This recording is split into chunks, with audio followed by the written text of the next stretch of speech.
主席，我今日發言係支持皇崗口岸港方口岸區嘅條例草案。今次條例草案嘅落實呢，背後有一個非常重要嘅法理基礎。首先就係特區政府獲得全國人大常委會嘅授權，去管轄皇崗港方口岸區。呢個安排呢，唔單止係一國兩制下另一次嘅創新實踐，更加係充分體現咗中央對我哋香港更好融入同埋服務國家發展大局嘅高度重視同埋全力支持。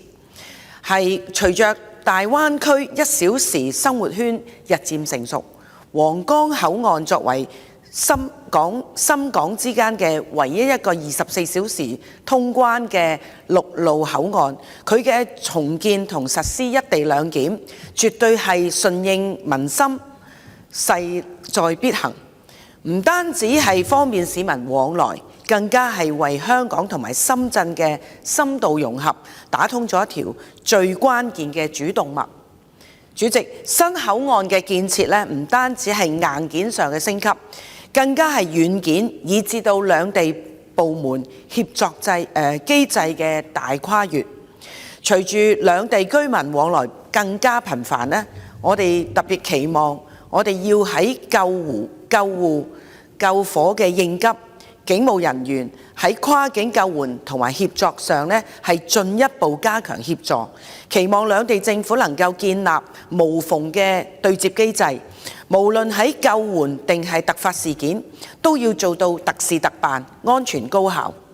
不過，要將呢個新口岸嘅優勢發揮到極致呢，我哋必須要將一個非常現實嘅挑戰，就係面對一個挑戰，就係交通方面嘅分流。新皇崗口岸落成之後呢，要去到2034年呢，都係好長遠嘅時候呢，先可以依賴到港鐵嘅北環支線去分流高達30萬人次嘅龐大客流。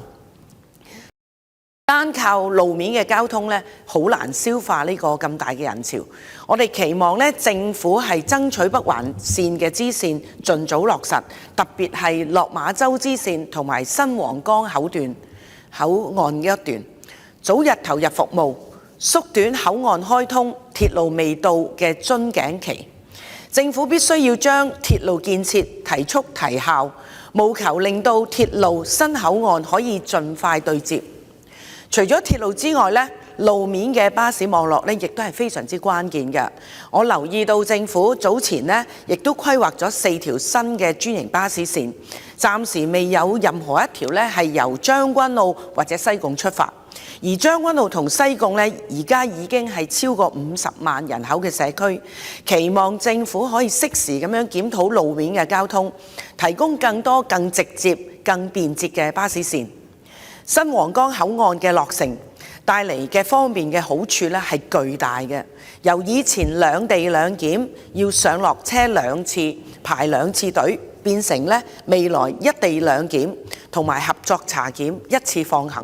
市民過關嘅時候呢，就會可以大大縮短，唔單止帶嚟深港雙城嘅生活，刺激經濟，更加拉近兩地市民嘅距離。主席，我全力支持通過呢個條例草案，並期望政府能夠做好配套、做好演練，令到呢個利港人、為灣區嘅項目呢係早日啟用。本人謹此陳辭。